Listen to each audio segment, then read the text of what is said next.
Bueno, buenos días a todos. Como todos saben, la charla de hoy es sobre el manejo de la hipertensión arterial severa en los servicios de emergencias. Mientras yo vaya haciendo la exposición, si alguno tiene alguna duda, lo puede ir preguntándolos a través de los micrófonos, no hay ningún problema. Bien.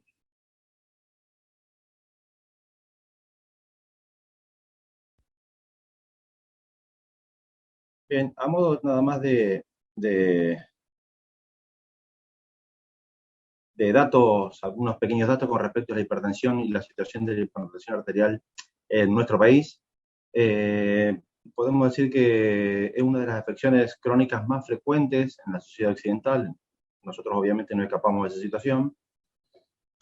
La prevalencia de esta enfermedad oscila en nuestro país entre el 20 y el 30% de la población en general, aumentando incluso hasta el 60-70% en una población adulta de mayores de 65 años. Según la Sociedad Argentina de Hipertensión Arterial, el 36% de la población adulta de nuestro país presenta niveles altos de presión arterial.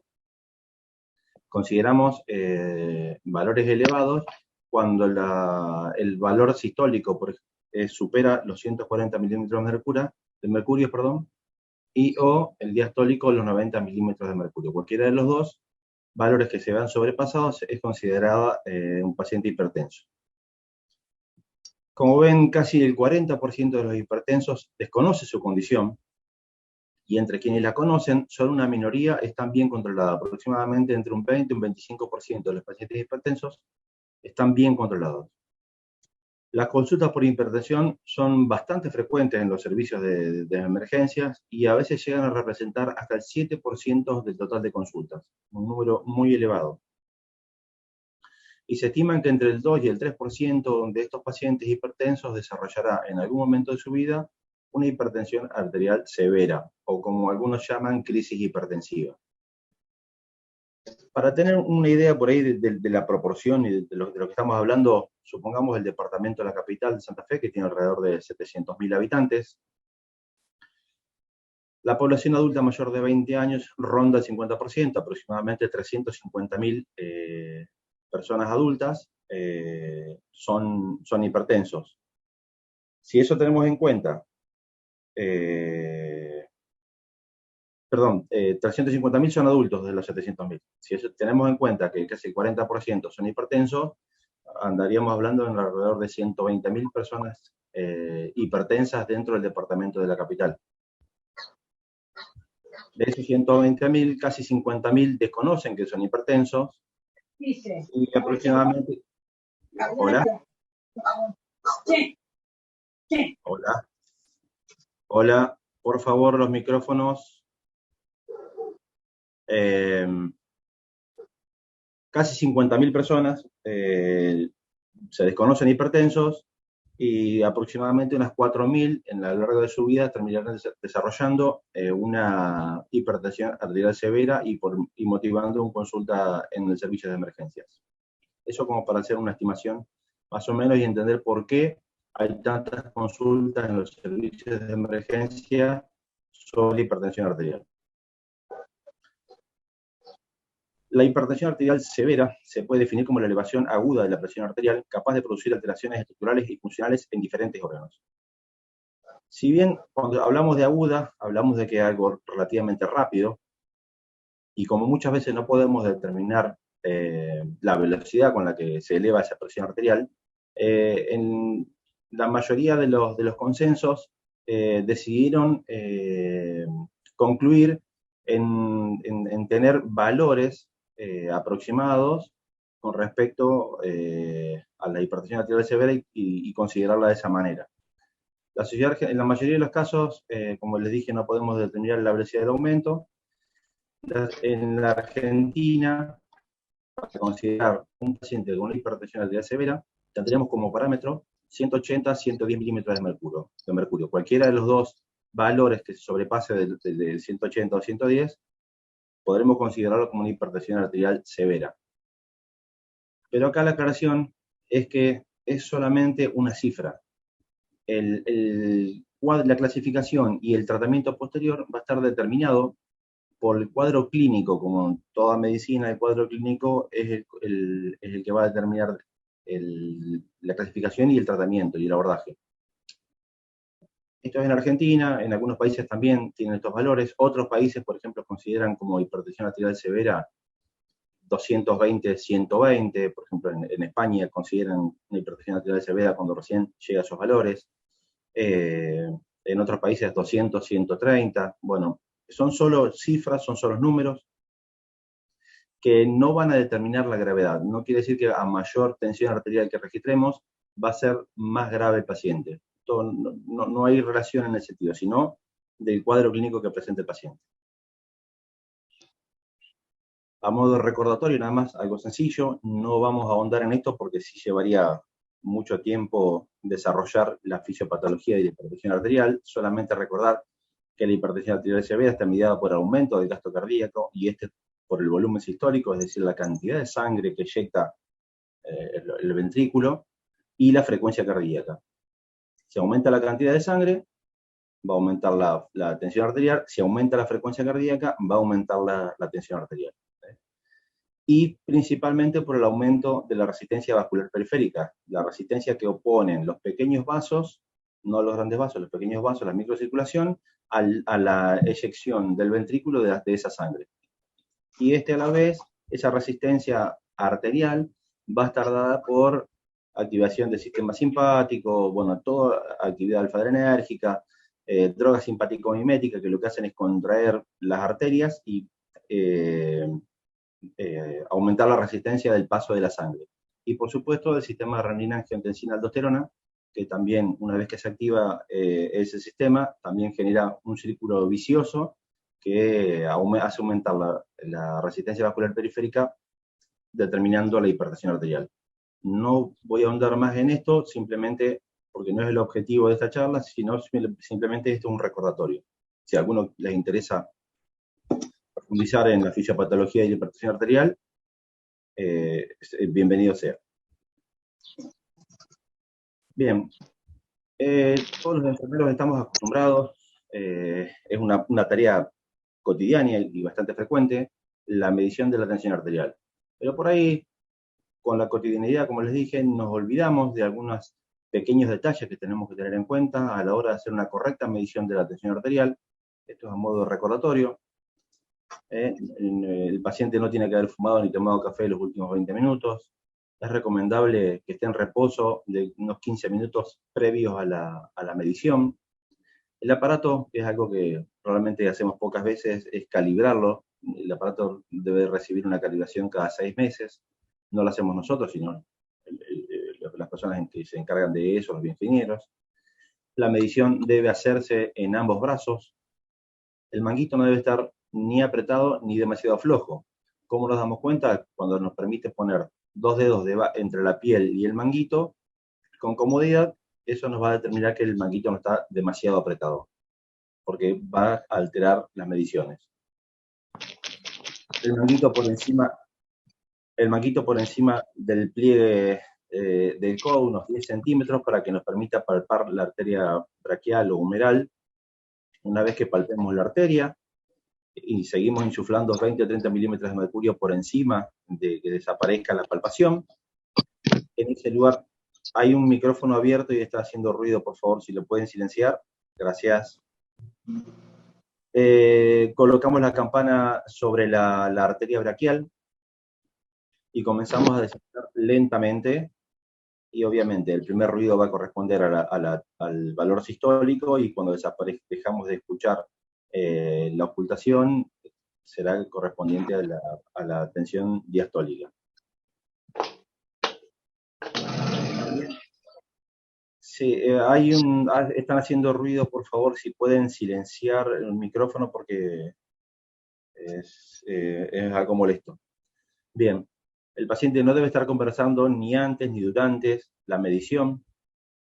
El brazo tiene que estar apoyado a la altura del corazón, como se ve en la imagen. Colocar el manguito sin la ropa, que no haya ropa entre la piel del paciente y el manguito. usar el tamaño adecuado del manguito. El manguito tiene que tener, tiene que cubrir los 2/3 de la circunferencia del brazo. Los pies tienen que estar apoyados, no cruzar las piernas, tener la vejiga vacía y con la espalda apoyada. Todas estas cosas que parecieran por ahí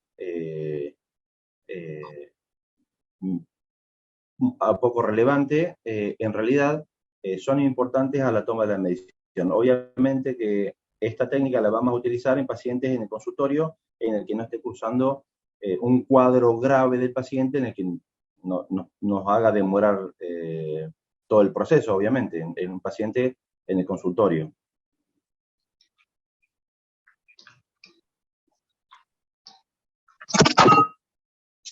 Bien. Como les dije, en Argentina la hipertensión arterial severa es considerada cuando los valores superan los 180 110 milímetros de mercurio o más, pero voy a ser muy sintético con esto, voy a insistir mucho con esto, porque solamente son solo valores, no determinan la gravedad del cuadro. Y en esta parte es muy importante cómo vamos a clasificar al paciente. La clasificación va a depender del posterior tratamiento, y lo importante en estas situaciones es no hacer daño. Muchas veces, la gran mayoría de las veces, por desconocimiento o por otras razones, los pacientes por ahí tienden a ser mal manejados. Nos asustamos por las cifras elevadas de tensión arterial y no tenemos en cuenta el cuadro clínico del paciente. Entonces, esto es muy importante prestar atención. ¿Cómo vamos a clasificarlo? Que en realidad es bastante sencilla la clasificación y va a ser muy beneficiosa para el paciente y para el posterior tratamiento. La hipertensión arterial severa, la clasificación, perdón, la vamos a hacer a través de hipertensión arterial severa asintomática. Asintomática no quiere decir que no tenga ningún síntoma, ninguna queja, ninguna dolencia, sino que no tiene síntomas de daño agudo de órgano blanco. Un daño reciente, de reciente comienzo, de pocas horas de evolución, de daño de órgano blanco. Puede presentar síntomas inespecíficos como dolor de nuca, epictesis, cefalea, dolor abdominal, mareos, cuadros de ansiedad, bueno, un montón de situaciones que pueden desencadenar que el paciente se nos presente con hipertensión arterial severa, pero no tiene daño agudo de órgano diana. En cambio, en la emergencia, el paciente tiene instaurado una lesión aguda de órgano diana. ¿Cuáles son los órganos diana? Principalmente cerebro, corazón, riñón, retina y grandes vasos. Cuando hablamos principalmente del cerebro, afectación neurológica, del corazón obviamente cardiocirculatoria, del riñón vamos a valorar la función renal, la retina ya es un poco más complicado de ver porque necesitamos un aparato especial para ver el fondo de ojo, y los grandes vasos sería una disección aórtica. Eso es lo que vamos a tener en cuenta a la hora de determinar la clasificación. Algo muy importante, independientemente de todas, de cualquier presentación que tenga el paciente, sea una hipertensión arterial severa asintomática o una emergencia, el objetivo nunca debe ser conseguir valores tensionales, los que nosotros llamamos dentro de parámetros normales. Nunca es el objetivo de eso. Cada presentación va a tener un determinado proceder y un determinado tratamiento y un objetivo de tensión arterial. Pero nunca, bajo ningún concepto, el paciente tiene que ingresar al servicio de emergencias con una tensión arterial de 240, 150 e irse a su domicilio con una tensión arterial de 120, 80. Eso no puede pasar. Ya lo vamos a explicar por qué. Bien, puse cómo vamos a hacer la evaluación en triage. No todos los hospitales tienen triage, pero la gran mayoría de las veces el primer contacto que tiene el paciente es con enfermería. Como les dije, vamos a determinar si hay una urgencia o una emergencia. Perdón, voy a ver si puedo silenciar porque...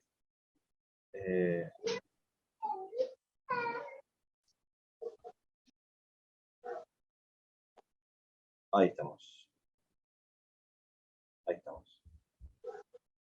Bien, en triage vamos a hacer una evaluación neurológica rápida. Lo que necesitamos es prontitud para la clasificación del paciente. ¿Qué vamos a evaluar en una evaluación neurológica?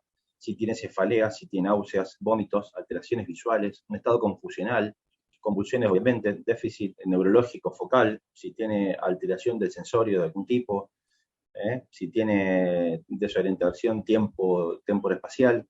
Eso es algo muy sencillo, algo muy rápido, no necesitamos demorarnos en hacer el interrogatorio, aparte de lo que estamos viendo del paciente, cómo se nos presenta, un interrogatorio rápido, tanto hacia el paciente o al familiar que lo trae. La evaluación cardiovascular, síntomas de angina de pecho, síntomas de infarto agudo del miocardio, si presenta disnea, sudoración, palidez o disección aórtica. Síntomas de disección aórtica. Evaluación del sistema renal, vamos a evaluar síntomas específicos como astenia, por ejemplo. Si tiene edema molecular, si tiene edemas en los miembros inferiores, si está orinando muy poco, si presenta poliuria o hematuria. Entonces rápidamente nos hacemos una imagen como para descartar si tiene daño agudo de órgano diana, de órgano blanco, perdón. Bien. Dentro de las emergencias las podemos clasificar como encefalopatía hipertensiva y la hipertensión acelerada maligna. Son dos situaciones que son bastante parecidas, pero que en realidad son las verdaderas emergencias hipertensivas, son las reales emergencias hipertensivas, en las que la presión, al subir tan rápida y severamente, provoca daños a nivel del cerebro que hacen que el paciente corra riesgo de su vida. El paciente se muere, si no se lo trata inmediatamente, se muere. Va a presentar sintomatología compatible con un foco neurológico, y por ahí podemos tender a confundirnos si está cursando una ACV. Entonces, ¿cómo hacemos por ahí para diferenciar una encefalopatía hipertensiva o una hipertensión acelerada maligna, que hoy también tiene otros nombres, la hipertensión acelerada maligna? ¿Cómo vamos a diferenciarla, por ejemplo, de una ACV? Hablando en términos generales, obviamente, cada paciente es único, entonces estamos hablando de situaciones generales para la mayoría de los pacientes. La encefalopatía hipertensiva y la hipertensión acelerada maligna tienen un progreso de varias horas, de 24, 48 horas de evolución, en la que ahí sube tan rápido y severamente que los mecanismos compensadores de nuestro organismo no permiten adaptarse a esa subida de tensión arterial, provocando extravasación de las arteriolas, de la microcirculación cerebral y generando edema. Ese edema va a generar aumento de la presión intracraneal, y el paciente puede presentar las últimas 24 48 horas comenzar con dolor de cabeza, voy a omitir el más, puede empezar con dolor de cabeza, vómitos, y ya cuando ingresa al servicio de urgencias, ya entra en un estado confusional, cambios en la visión, puede presentar visión borrosa, diplopía, ya el cuadro es muy grave, tensiones arteriales muy elevadas, 240, 250, 260. Entonces es muy importante el interrogatorio, la anamnesis es muy importante, determinar el tiempo de cuánto comenzaron los síntomas. A diferencia del ictus, de la ACV, que la interacción es de pocos minutos, el ACV de un momento para otro está la persona sentada comiendo y de un momento para otro empieza con desviación de la comisura labial, empieza con una parálisis facio-brachioplural, comienza con un estado de desorientación, no ver de un momento para otro. Eso, generalmente, la presentación es así. Nos va a permitir determinar la encefalopatía. ¿Y por qué? Porque la encefalopatía hipertensiva y la hipertensión acelerada maligna, que gracias a Dios son, como les dije, bastante poco frecuentes, solo con integrar un tratamiento con medicación para bajarle la tensión arterial, el paciente mejora en unos pocos minutos. En cambio, el ACV, tenemos que, antes obviamente de la prueba de diagnóstico por imágenes y determinar si es un ACV isquémico, si es un ACV hemorrágico, el de la encefalopatía hipertensiva también va a ir a diagnóstico por imágenes también, donde van a encontrar edema cerebral. Pero la diferencia va a estar en que ya le podemos instalar un tratamiento antihipertensivo si ya tenemos casi certeza de que es una encefalopatía hipertensiva. En cambio, en el ACV la conducta es expectante hasta que no tengamos la imagen y corroboremos que sea una isquemia o una hemorragia, no podemos instaurar ningún tipo de tratamiento. ¿Hasta aquí alguna duda, alguna pregunta?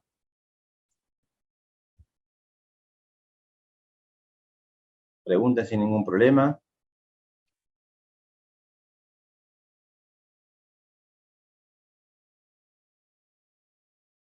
Bien, continuamos entonces.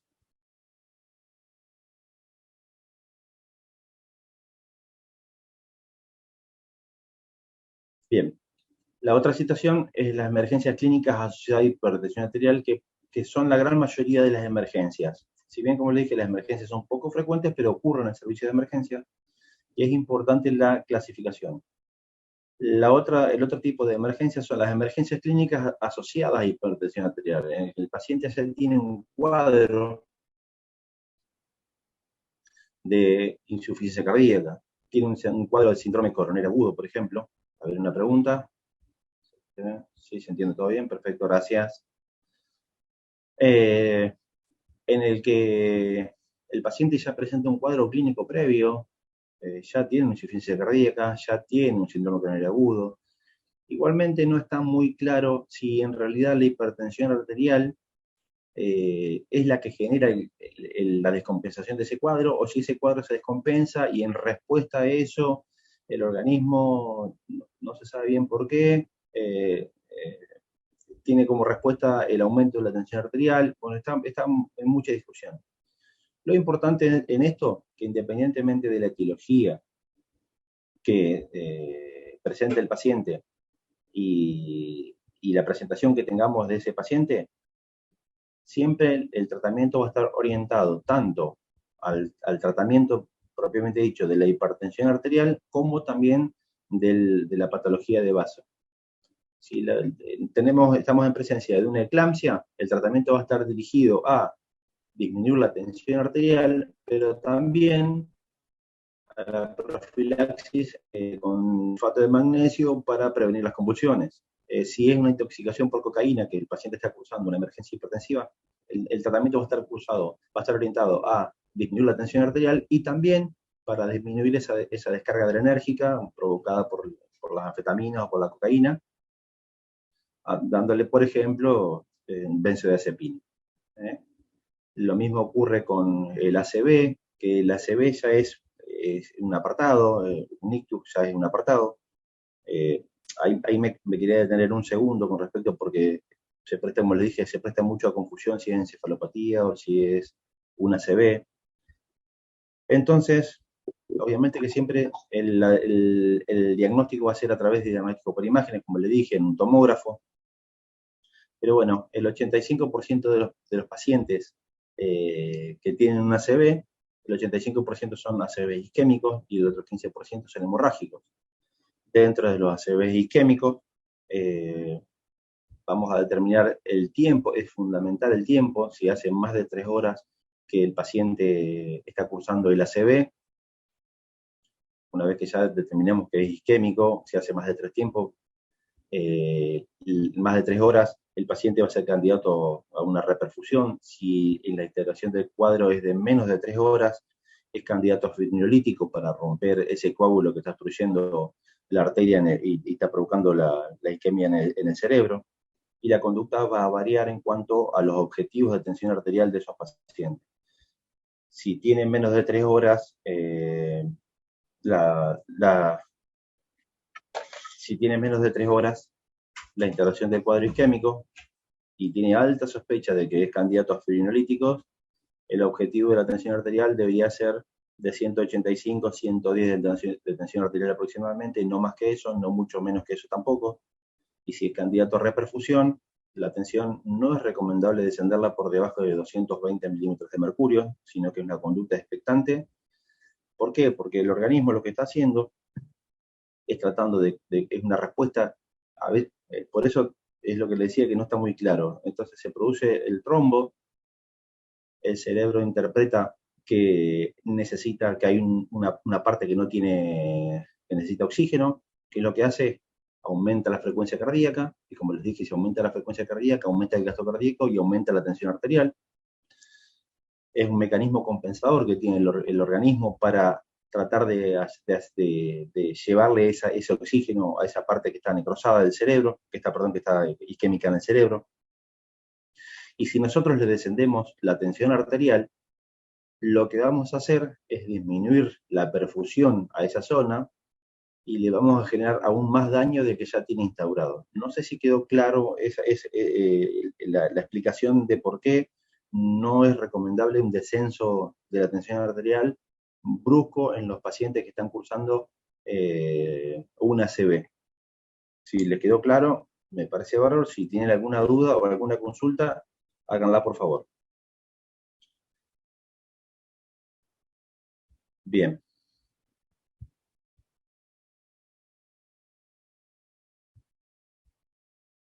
A ver.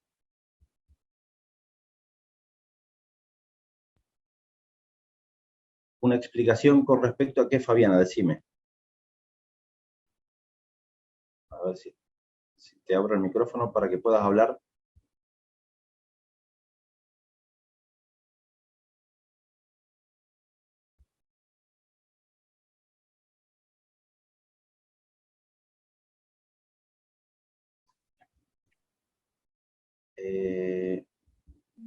¿Podés hablar, Fabiana? Porque me decís que no sería buena una segunda explicación. No queda claro el motivo de por qué no descendemos la tensión arterial, creo yo que estás preguntando.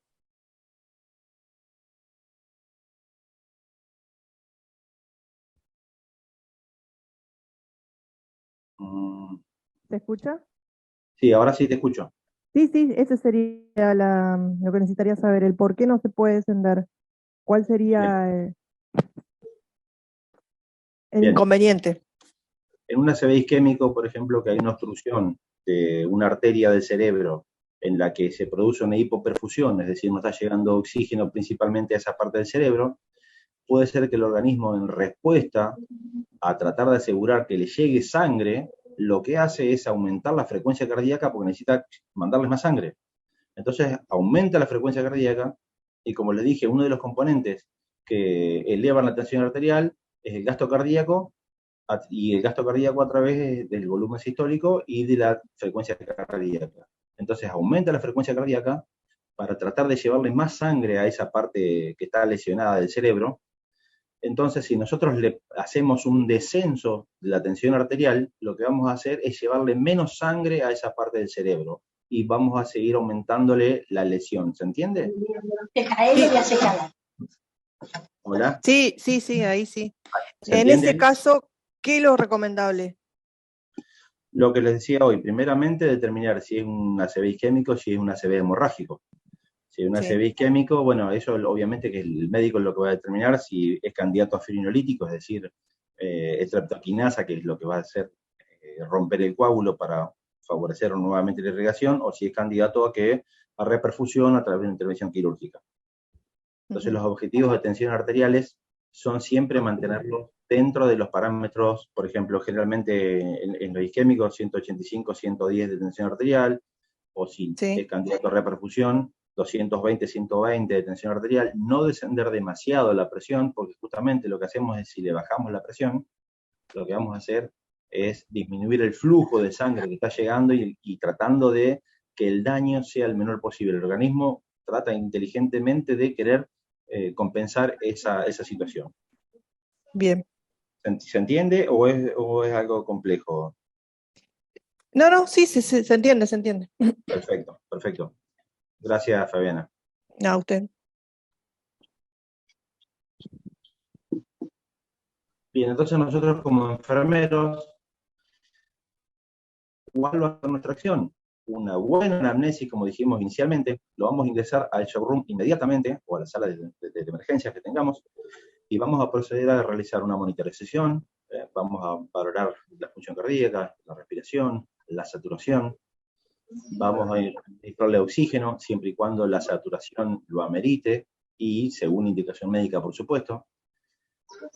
Y accesos vasculares periféricos de buen calibre. Acá me quiero detener porque es una situación bastante frecuente en la que nosotros ya le colocamos un catéter de buen calibre y ya con eso pensamos que puede con eso está completa la intervención en cuanto a los accesos vasculares. En realidad, necesitamos dos accesos vasculares periféricos de buen calibre, evitar las manos, siempre evitar las manos, tratar de que sean grandes vasos, como le dije.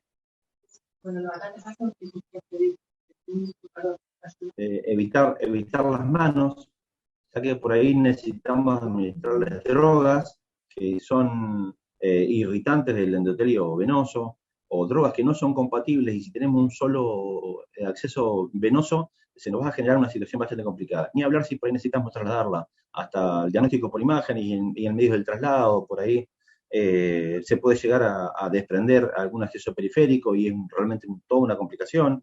Entonces es bueno asegurar dos accesos periféricos de buen calibre. Entiendan que el paciente en una emergencia, de un momento para otro, el paciente puede realizar una descompensación y terminar en un paro cardiorrespiratorio, en la que ahí sí necesitamos el mayor acceso calibroso venoso posible por la cantidad de drogas que vamos a empezar a pasar. Entonces es muy importante que tengamos dos accesos periféricos. Puede ser en el antebrazo, en el brazo y en la yugular externa, puede ser uno en cada brazo, pero necesitamos dos accesos calibrosos vasculares periféricos. El objetivo en las emergencias el objetivo es reducir entre un 15 y un 20, otras guías hablan de hasta un 25%, las cifras tensionales en los primeros minutos u horas. El paciente que no recibe una atención inmediata en una emergencia hipertensiva, una atención inmediata y un descenso de la tensión arterial del que estamos hablando, juntamente con el tratamiento acorde al cuadro clínico desencadenante, el paciente está en riesgo de su vida. Entonces la atención tiene que ser rapidísima. Electroderivaciones, siempre y cuando la situación nos lo permita, o una vez que el paciente que está cursando un edema agudo de pulmón, que está con desasosiego, excitación, sudoroso, vamos a tratar de hacer el electrocardiograma una vez que ya el paciente esté relativamente compensado y que tengamos como objetivo el descenso de la tensión arterial que habíamos hablado, 15 o 20%, y el paciente, la gran mayoría de las veces, con ese solo hecho, ya mejora muchísimo. En emergencias se utilizan drogas endovenosas. Exclusivamente en las emergencias son drogas endovenosas titulables. ¿Qué quiere decir titulables? Son drogas que tienen una acción relativamente rápida, comienzan a actuar rápidamente sobre el descenso de la tensión arterial, pero progresiva. Y si porque nos excedimos en la dosificación para ese paciente, o si el paciente tiene una respuesta bastante lábil a ese fármaco, nosotros con disminuir la infusión, con disminuir el goteo, deja la acción del fármaco y el paciente empieza a subir otra vez nuevamente la tensión arterial. Supongamos que instauramos un tratamiento con nitroglicerina o paciente con un edema agudo de pulmón, que ingresa con 280 de sistólica, 170 de diastólica. Le instauramos el tratamiento con nitroglicerina y el paciente desciende en unos pocos minutos a 150, 110. Bueno, eso no es lo recomendable, acuérdense que tenemos que reducir entre un 15 y un 20%. Entonces disminuimos el goteo o disminuimos la infusión de nitroglicerina y el paciente en unos pocos minutos otra vez vuelve a subir la tensión arterial hasta que encontremos el punto en el que necesitamos la tensión arterial objetivo. ¿Se entendió esa parte? Bien. Cualquier duda, ustedes o lo comentan en el chat o lo hacen a través del micrófono, no hay ningún problema. Entonces, en emergencias clínicas asociadas a la hipertensión, bien, gracias. En emergencias clínicas asociadas a la hipertensión arterial, el tratamiento debe estar dirigido a la reducción de la tensión arterial y al cuadro clínico. En emergencias hipertensivas, lo prioritario es descender los valores de TA. ¿Se acuerdan? En emergencias hipertensivas reales, lo prioritario es descender los valores de la tensión arterial.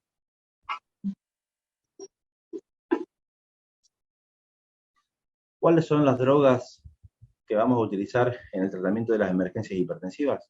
Bien, no existe el fármaco ideal.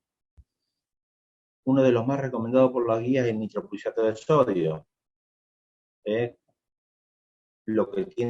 ¿Cuál es la contra del nitroprusiato de sodio? Que la administración tiene que hacerse sí o sí por bomba. Tiene una acción muy rápida y hipotensora. por eso tiene que hacerse por bomba, y el control de la tensión arterial se tiene que hacer a través de un monitoreo invasivo, cosa que en un servicio de emergencias, de la gran mayoría de la zona, no cuenta con esa posibilidad de hacerlo. Otra droga que sí está de las muy utilizada en las emergencias hipertensivas, que es el labetalol, es un alfa y beta bloqueante, entonces reduce la resistencia vascular periférica, porque bloquea los receptores de la musculatura arterial, y entonces disminuye la resistencia vascular periférica, hace que tenga más distendibilidad la arteria y mejore la resistencia vascular periférica. Acuérdense que la resistencia vascular periférica es la resistencia que se opone al vaciamiento del ventrículo. Entonces, si tiene menos resistencia, el ventrículo va a estar más fácil de eyectar la sangre y va a disminuir el esfuerzo cardíaco. Entonces, tiene una acción relativamente rápida, de 3 a 5 minutos, pero no es un descenso brusco. Si dejamos de administrarlo en 3 a 5 minutos, deja el efecto del labetalol. La administración se puede hacer a través de bolos de 10, 20 miligramos cada 10 minutos o por infusión. Los bolos se pueden hacer cada 10 minutos, inclusive llegando hasta una dosis máxima de 200 miligramos de acuerdo a la respuesta del paciente y de acuerdo a los objetivos de tensión arterial que necesitemos de ese paciente. Es indicado en la mayoría de las emergencias hipertensivas, como puede ser en eclampsia, en síndrome coronario, inclusive en el síndrome coronario agudo también puede ser utilizado el labetalol. Lo que sí tenemos que tener en cuenta es que un alfa beta bloqueante no debemos administrar al paciente con asma, con bradicardia sinusal severa o con EPOC, con bloqueo auriculoventricular de segundo y tercer grado, ya que como les dije también tiene acción al nivel del nodo auriculoventricular y produce un retardo de la conducción. Por eso el beta bloqueante disminuye también la frecuencia cardíaca, y al disminuir la frecuencia cardíaca también disminuye la tensión arterial. Es un fármaco bastante seguro, no se utiliza en insuficiencia cardíaca congestiva, no lo vamos a utilizar en un edema agudo de pulmón. Y otro fármaco también muy utilizado es la nitroglicerina, que es un vasodilatador venoso y arterial. A dosis elevadas es un buen vasodilatador arterial que también va a disminuir la resistencia vascular periférica. Y al ser un vasodilatador venoso, disminuye la precarga, es decir, la cantidad de sangre que llega al corazón, y al ser un vasodilatador arterial también disminuye la poscarga, la resistencia que tiene la sangre a eyectar del ventrículo, entonces mejora muchísimo la perfusión. Muy utilizados en infarto agudo de miocardio y en edema agudo de pulmón, muy utilizado. En edema agudo de pulmón el paciente tiene ese ventrículo generalmente hipertrofiado, en el que si no, y está sobrecargado por la cantidad de sangre que le está llegando y la resistencia vascular periférica y ese corazón enfermo, se ve con dificultades para poder vaciar esa sangre, y tiene cada vez más esfuerzo. Entonces, lo que hacemos con la nitroglicerina es disminuir ese esfuerzo cardíaco para mejorar el cuadro clínico del paciente, además de, al ser vasodilatador arterial y venoso, también disminuye la tensión arterial. ¿Alguna pregunta sobre las drogas? Una infusión con labetalol, se pueden administrar, por ejemplo, 2 ampollas de labetalol. Es un tratamiento general, 2 ampollas de labetalol, 40 miligramos en 160 de solución destrozada, y podemos administrar 2 mililitros por minuto, y ahí vamos a estar ofreciéndole al paciente 2 miligramos por minuto, que es un estándar como para ir viendo la respuesta del paciente. ¿Pero qué sería lo más recomendable dentro de los 3 medicamentos? Nitroglicerina podría llegar a ser la que menos problemas puede traer y bajar la presión despacio. Todo depende del cuadro clínico del paciente. Claro. La nitroglicerina, como ven ahí en la filmina, es muy utilizado en infartos agudos de miocardio y en edema agudo de pulmón. Particularmente en las salas de emergencia utilizamos esa droga casi exclusivamente para eso. Claro. El labetalol ya lo podemos utilizar, como les dije, en eclampsia, Entonces, la droga va a estar orientada hacia el cuadro clínico Al del paciente. paciente. Depende del paciente, no tanto de... Pero sí tenemos que tener en cuenta que no le vamos a administrar, por ejemplo, la betalol a un paciente que tiene un edema agudo de pulmón. Claro. Entonces ahí tenemos que decir, no, este es un beta bloqueante que lo que va a hacer es empeorar el cuadro del paciente que está con un edema agudo de pulmón, porque va a disminuir Sí, la sí. frecuencia cardíaca también. Y todo lo contrario, si fuera una gestante, una embarazada que está cursando una eclampsia, la nitroglicerina sería muy nociva. Necesitamos la betalol. La betalol, como les dije, es una droga bastante segura, se utiliza prácticamente para todas estas patologías, con una excepción, escucho muchos ruidos. Necesito que vos cambies también, así tenés amigas, tenés un montón de gente. A ver si cierro. Porque hay alguien que está con... Bien. No sé si se entendió la situación del uso de los fármacos. ¿Mm? Sí, ahora sí, depende Bien. también del tipo de paciente. Depende del paciente. Exacto. Bien. Ahora vamos a la situación que por suerte es la más frecuente que vamos a encontrar dentro del servicio de emergencias. Y vos también colaborás conmigo. ¿Estamos, amores? Es la hipertensión arterial, que es la hipertensión arterial severa asintomática. Silencié porque por ahí se escuchan ruidos y por ahí interfiere también la presentación. La hipertensión arterial severa asintomática, que es por suerte la mucho más frecuente que encontramos dentro de los servicios de salud, la vamos a clasificar en urgencia hipertensiva y en hipertensión arterial severa crónica no controlada o mal controlada.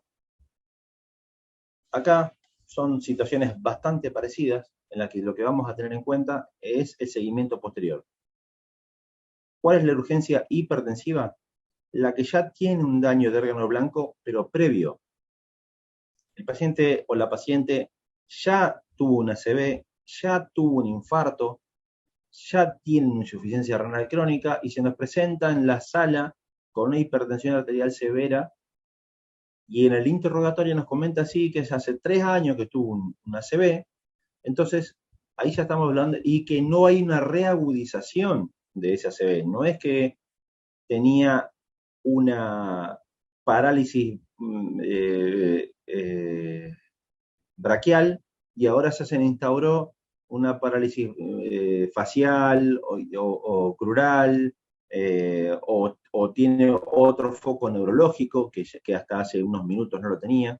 Entonces es muy importante diferenciar eso, es el interrogatorio, porque por ahí nos puede llegar a asustar una persona que viene con una, como les dije, una hemiparesia, y le medimos la tensión arterial y encontramos que tiene 200 de tensión arterial y nos asustamos y pensamos que es una emergencia hipertensiva y ya se lo metemos en el shock room y le hacemos, bueno, eso no debemos hacer, es interrogar si cuánto hace que está con ese cuadro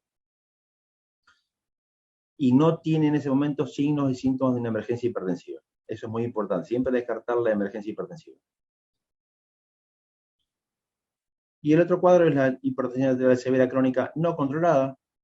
El paciente o se desconoce hipertenso, o es hipertenso y no adhiere al tratamiento, y no tiene daño previo, no tiene daño de órgano diano previo. Nunca tuvo una ACV, nunca tuvo un infarto, nunca tuvo una disección aórtica. El paciente nunca cursó ese tipo, no tiene una insuficiencia renal. El paciente nunca tuvo daño. Simplemente consulta por una hipertensión arterial severa, que capaz que se la midió del vecino y se dio cuenta que tenía 200 de tensión arterial y viene asustado al servicio pensando que está en riesgo su vida por esa situación. Y en realidad el paciente no refiere síntomas, no tiene síntomas específicos de daño de órgano diana. Entonces, obviamente lo derivamos al consultorio médico, es el médico el que va a determinar la conducta a seguir ese paciente, pero en general estos pacientes no requieren un descenso de la tensión arterial en la guardia. Si el paciente cualquiera de los dos pacientes que esté tomando antihipertensivos por vía oral, el médico puede ajustarle la medicación, si no la tomó se la puede dar para que la tome la medicación en ese momento. Y el paciente que ya tiene daño de órgano previo, lo que van a hacer, lo que le van a sugerir es que vaya a su médico de cabecera en las próximas 48 horas, el que ya tuvo daño, el que ya viene con ese antecedente. Y en cambio, el que no tuvo daño previo, en la hipertensión arterial severa crónica no controlada, ese seguimiento lo va a hacer en el consultorio ambulatorio, pero recién a la semana. Se le puede indicar un monitoreo ambulatorio de la tensión arterial, con su mapa, que se mide en diferentes horarios todos los días y que con ese papelito vaya a su médico de cabecera, que seguramente le va a pedir otro tipo de estudios. Pero bueno, este paciente no necesita antihipertensivos endovenosos de ninguna manera, ni la betalol, ni nitroglicerina, no es una emergencia, no necesita un descenso de la tensión arterial en ese momento. Este paciente anda por la vida generalmente con valores hipertensivos todos los días, anda con 180, 190, 200 de tensión arterial, ya hay un remodelamiento de todo el aparato cardiocirculatorio que hace que ese paciente tolere esas tensiones arteriales, y si nosotros corremos el riesgo de que si le bajamos la tensión arterial, lo mismo que ocurría cuando explicaba sobre la reducción de la tensión arterial en un paciente que está cursando una ACV. Si nosotros le reducimos la tensión arterial a ese paciente en la sala de urgencias, lo que vamos a hacer es posiblemente provocarle una isquemia por hipoperfusión, bajo el mismo concepto que estaba explicando sobre la ACV.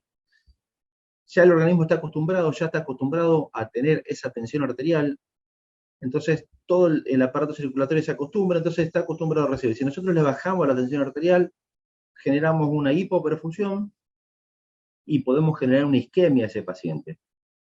Yo he tenido la oportunidad de presenciar, situaciones en las que los pacientes han hecho un descenso de la tensión arterial aguda y terminaban desarrollando un ACV isquémico. O sea, por eso tenemos que ser muy cuidadosos a la hora del manejo de la tensión arterial y las recomendaciones que le vamos a dar al médico con respecto al manejo de la tensión arterial.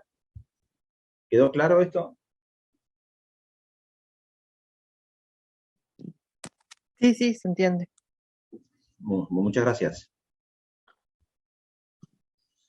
Bien, como les decía, entonces las urgencias hipertensivas no son realmente ninguna urgencia, aunque parezca contradictorio, esta tenganla muy en cuenta. Una vez que digamos que es una urgencia, que el paciente ya viene con daño previo de años atrás, no es ninguna urgencia. Como les dije, lo prioritario es descartar que sea una emergencia, obviamente, que no sea una revisión de cuadro, esto es muy importante. La correcta técnica de la medición de la tensión arterial. Vamos a tratar de indagar por qué le subió la tensión arterial, generalmente por falta de adherencia al tratamiento, sea por la dieta sódica que no adhiere a la dieta o por falta de adherencia al tratamiento farmacológico. El paciente no se interna bajo ningún concepto, no debe internarse en una urgencia hipertensiva. Y como le dije, el médico puede o no ajustar la medicación, pero solo por vía oral.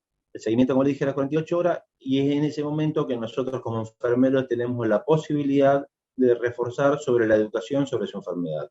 ¿Qué tipo de recomendaciones le podemos dar? ¿Con qué puede reemplazar el sabor de la sal, por ejemplo? Que la sal es un sabor fuerte, que ya desde que somos chiquititos ya nos acostumbran a la sal. Entonces el paciente por ahí, para suplir ese sabor, por ahí podemos recomendar que utilice una sal de ajo o algún otro condimento que no tenga sodio, pero que sí tenga un sabor fuerte para que compense el sabor de la sal. La hipertensión arterial severa no controlada, como les dije, el paciente no se conoce hipertenso o no debe el tratamiento. Como siempre, es prioritario, puede ser reiterativo, tenemos que descartar que no esté cursando una emergencia. Y lo mismo que todo lo demás, correcta medición de la tensión arterial, investigamos el motivo del aumento de la TA, no se recomienda medicar, no se interna al paciente, y el seguimiento, la diferencia va a ser que a los 7 días tenga que consultar con su médico. Y lo mismo, posibilidad para reforzar la educación del paciente. Hay otra situación que por ahí no está en muchas bibliografías, esto de la práctica, de lo que uno observa, uno ve todos los días. que se llama pseudocrisis hipertensiva, en la que la presión arterial no es el problema. No se sabe por qué mecanismo, por qué el organismo responde a una hipertensión arterial, como les decía al principio, pero la cifra tensional está elevada en respuesta a un cuadro de base, como por ejemplo puede ser cólicos renales, cólicos biliares, situaciones de estrés, ansiedad, dolor intenso, un paciente que nos llega a la guardia con una fractura del tobillo de una mano. Entonces, en respuesta a toda esa descarga adrenérgica, puede ser que aumente sensiblemente la tensión arterial. Entonces el tratamiento va a estar orientado básicamente al cuadro clínico de base, no a la tensión arterial. Una señora, una mamá, una abuela que viene de enterrar a un familiar o de sepultar a un familiar en el cementerio, viene con una carga emocional, una carga de ansiedad enorme, le hacemos el control de la tensión arterial y vemos que tiene valores elevados, pero sí nos manifiesta ese cuadro de ansiedad. Entonces el tratamiento va a estar orientado básicamente a tratar el cuadro de ansiedad más que un antihipertensivo. Entonces le podamos dar, el médico puede indicarle algún ansiolítico como clonazepam o algún diazepam, una benzodiazepina. Entonces, y con eso le volvemos a medir, y obviamente la respuesta la acción de enfermería en cuanto a tratar de contener ese cuadro, pero solamente no va a alcanzar con que nosotros tratemos de tranquilizarlo, sino también con abordarlo desde el punto de vista farmacológico, como para que también tenga realmente una cesación del cuadro de ansiedad. Como le dije, el tratamiento no debe estar dirigido a la causa desencadenante, perdón, tiene que estar dirigido a la causa desencadenante y no a la tensión arterial. No se medican con antihipertensivos. Nos acercamos a la paciente, le animamos a que nos cuente lo que le pasa, le decimos que le vamos a dar un medicamento para que se sienta mejor, que en un rato en 15 a 20 minutos la vamos a volver a controlar, en media hora la vamos a volver a controlar, que va a estar controlada acá, que se quede tranquila. Esa es como acciones de enfermería. Se ha demostrado estadísticamente, que una vez descartada la emergencia hipertensiva, una vez que estamos seguros de que no hay una emergencia hipertensiva, que no está en riesgo la vida del paciente, y con un tiempo de reposo prudencial de los 25-30 minutos, logramos reducir hasta un 45% de las veces las crisis hipertensivas, las hipertensiones arteriales severas que aparecen en los hospitales. Simplemente con el solo hecho de medirle la tensión arterial, les decimos que en unos momentos le vamos a volver a medir, tratamos de ubicarlo en un lugar, en una cama que esté en reposo, tranquila. Si persiste la elevación de la tensión arterial, ahí podemos sugerir al médico un tratamiento por vía oral de algún fármaco. Si el paciente no ha tomado su medicación pautada, pues por ahí el médico puede reinstaurarle el fármaco. Una situación bastante frecuente que nos pasa a los enfermeros es que los pacientes necesitan saber el valor de la tensión arterial. Es bastante frecuente que nos exijan y se acuerdan que las recomendaciones que tenemos nosotros es no decir los valores. No decir los valores de la tensión arterial, y son bastante requirientes.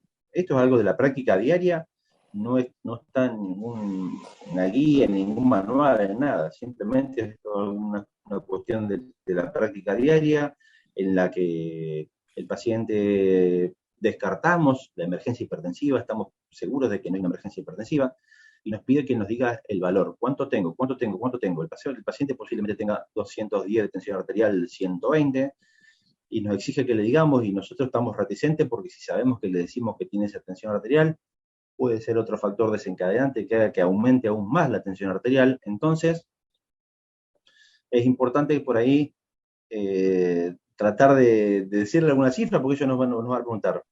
Entonces, algo que por ahí en lo personal me dio bastante resultado es el hecho de, bueno, ¿hasta cuánto te llegó la tensión arterial? ¿Hasta cuánto? No, a mí me llegó una vez hasta 240. Bien, bueno, ahora tenés 190. Listo, ya con eso el paciente ya se siente tranquilo y hace una relación. Como que yo con 240 estuve bien, bueno, ahora tengo 190, bueno, voy a estar mejor. Porque si realmente le decimos la tensión que tiene, va a ser otro cuadro desencadenante de mayor ansiedad y se va a retroalimentar la hipertensión. No sé si quedó claro. ¿Alguna pregunta con respecto a esto? ¿O algo de lo que ya hemos estado hablando? ¿Quedó todo claro?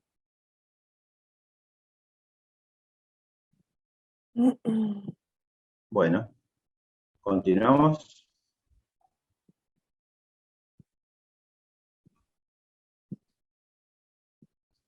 Entonces, como enfermeros, debemos preguntarnos, después de haber descartado que es una emergencia, ¿es necesaria una reducción rápida de la tensión arterial? ¿Lo ingresamos al showroom o lo dejamos en la habitación o lo dejamos en la sala de espera? Sí, quedó claro. Gracias, Fabián. ¿Hasta qué cifra podemos reducir la tensión arterial si es necesario reducírsela o no? ¿Se acuerdan los del ACV? Ujú. ¿Es recomendable una medicación para bajar la presión arterial? ¿Qué tipo de fármacos debemos emplear para reducirla? Todas estas preguntas se van a responder con una correcta clasificación.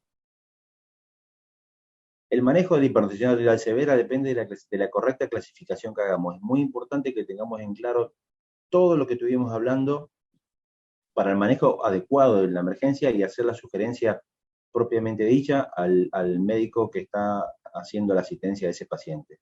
Es muy importante que nosotros lo incorporemos a eso y que muchas veces ha pasado también que si nosotros tenemos en claro esa situación, lo he visto, lo he llevado a cabo personalmente y he visto como colegas en el servicio ante la misma conducta de que una vez que descartaron que sea una emergencia hipertensiva, con solo hacerlos esperar y decirles que en unos minutos los vamos a volver a controlar, en 15 minutos golpeame la puerta que te vuelvo a medir la presión, cuando lo reingresan para pedirle, inclusive ha llegado a normalizarse la tensión arterial de esos pacientes sin ni siquiera haber recibido ningún tipo de tratamiento farmacológico. Eso es algo que, que la verdad que da resultado una vez que obviamente que estemos seguros de que no es una emergencia hipertensiva.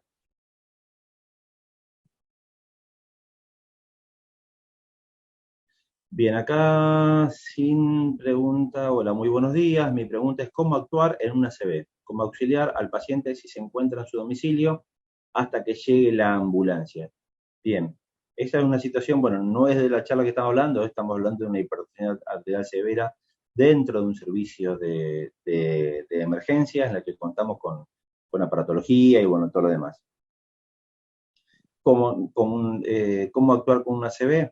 Bueno, inmediatamente llamar al servicio de emergencia y otra cosa, la verdad que no podemos hacer, va a depender del cuadro con el que se presente la ACV, puede estar convulsionando, puede estar va a hacer episodios de ausencia con síntomas parecidos a una convulsión, no mucho más que eso. Si el paciente pierde la conciencia, lo que vamos a hacer es ponerlo de cúbito lateral de cualquiera de los dos lados por si produce alguna regurgitación o algún vómito y se puede broncoaspirar. O sea, entonces tratar de ponerlo en un lugar confortable, con la cabecera elevada, tratar de que esté semisentado, que no esté acostado para disminuir la presión intracraneal.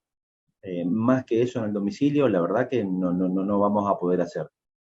Que es mucho ya asegurarnos de que no se broncoaspire y que no le aumente la presión intracraneal, perdón, ya es mucho. No sé si quedó respondida la pregunta sin... Dale, muchas gracias. ¿Alguna otra pregunta que quieran hacer?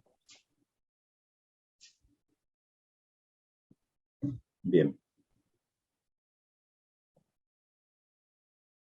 Insistir con esto, si bajamos la tensión arterial, hay alto riesgo, como el perrito que está en la imagen, de hipoperfusión. Entonces tenemos que ser muy cuidadosos en el manejo de la tensión arterial. No hacer descensos bruscos de la tensión arterial, por lo que ya estuvimos hablando anteriormente.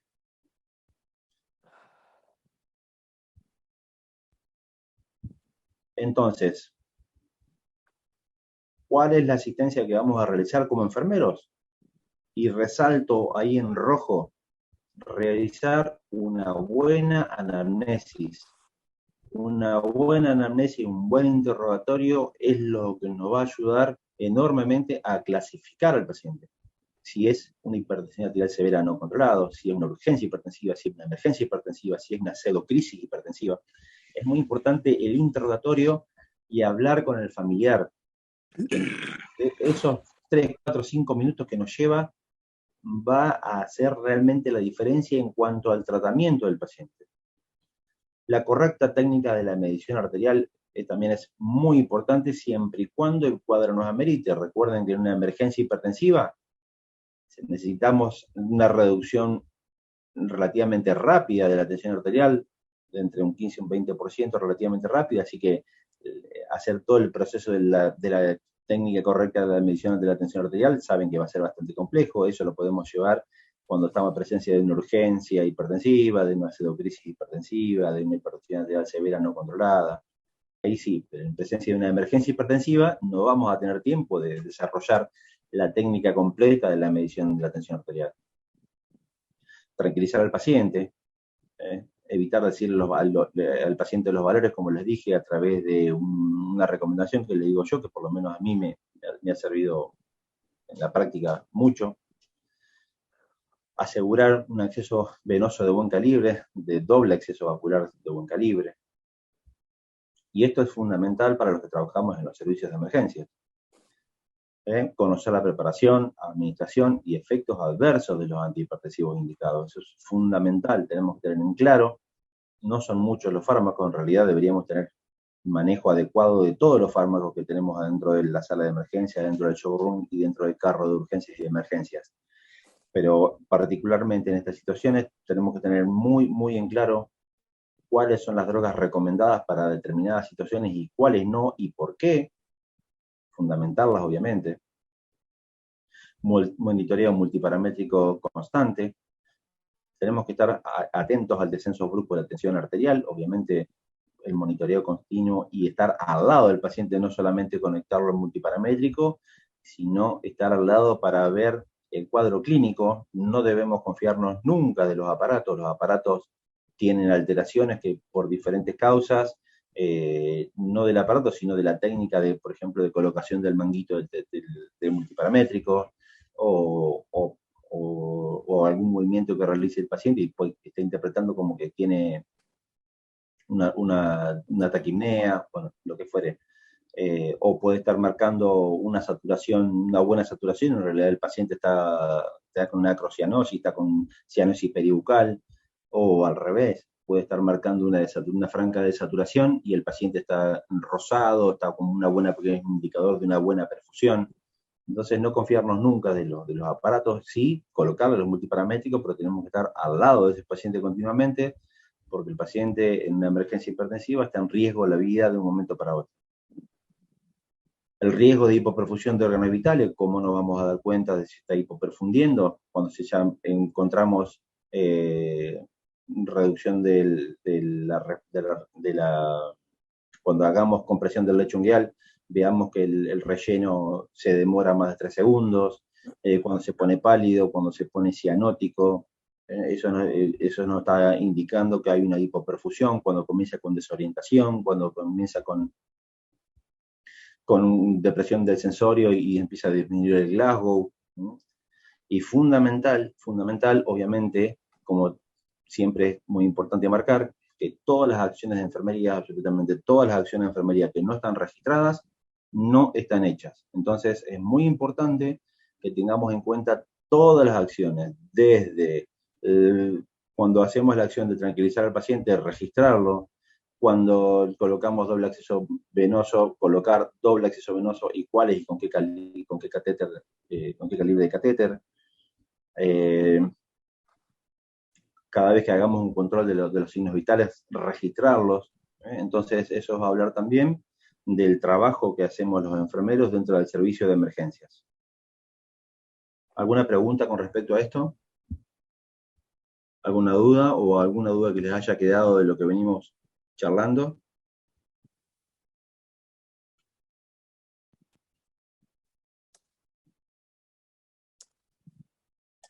Bien, bueno. Estoy escuchando que alguien está escribiendo, creo. A ver.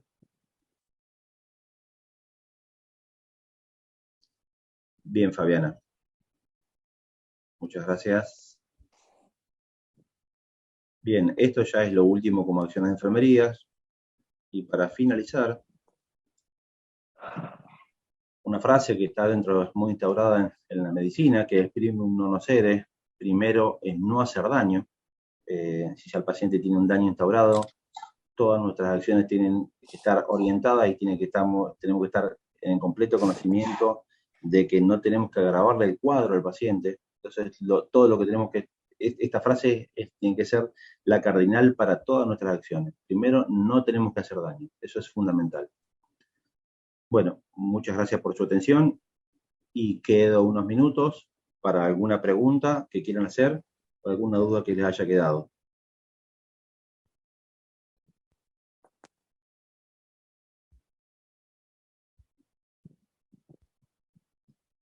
De cualquier situación de la cotidianeidad de su trabajo, si me quieren contar dónde trabajan y se les ha presentado alguna duda.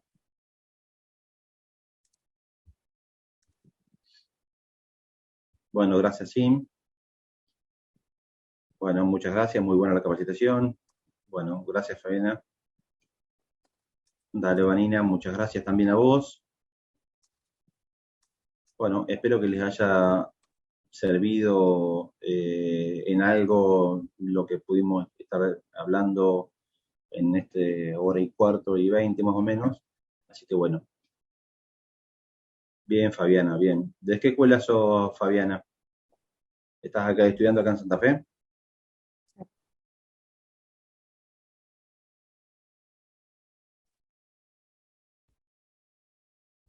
Te pregunto por si has pasado alguna vez por la guardia del Hospital de Turraspe, en la que trabajo yo. Sí, pasé como paciente. ¿Pasaste como paciente?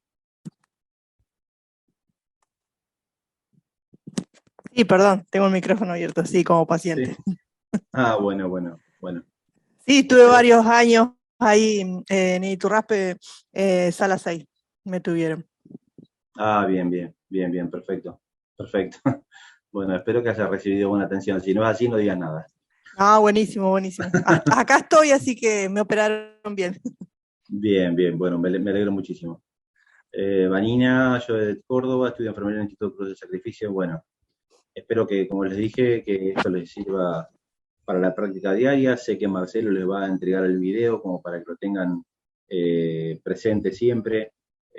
Quiero recordarles que estas son recopilaciones bibliográficas de recomendaciones de unas guías. Pueden encontrar diferencias, pequeñas diferencias con respecto a algunas cuestiones cuando lean algún otro artículo, pero en general los consensos están orientados a lo que estuvimos hablando recién. En la medicina nadie se la sabe toda, como siempre, ni en enfermería tampoco, pero bueno, es bueno que cada vez que nosotros tengamos algún proceder o queramos incorporar algún saber, tengamos diferentes visiones como para que saquemos nuestras propias conclusiones y cuáles fundamentalmente tienen evidencia científica que respalden lo que nos están enseñando. Así que bueno, un gusto enorme de haber compartido con ustedes este encuentro. Chao, chicas. Gracias, hasta luego, buen día. Hasta luego, buen día.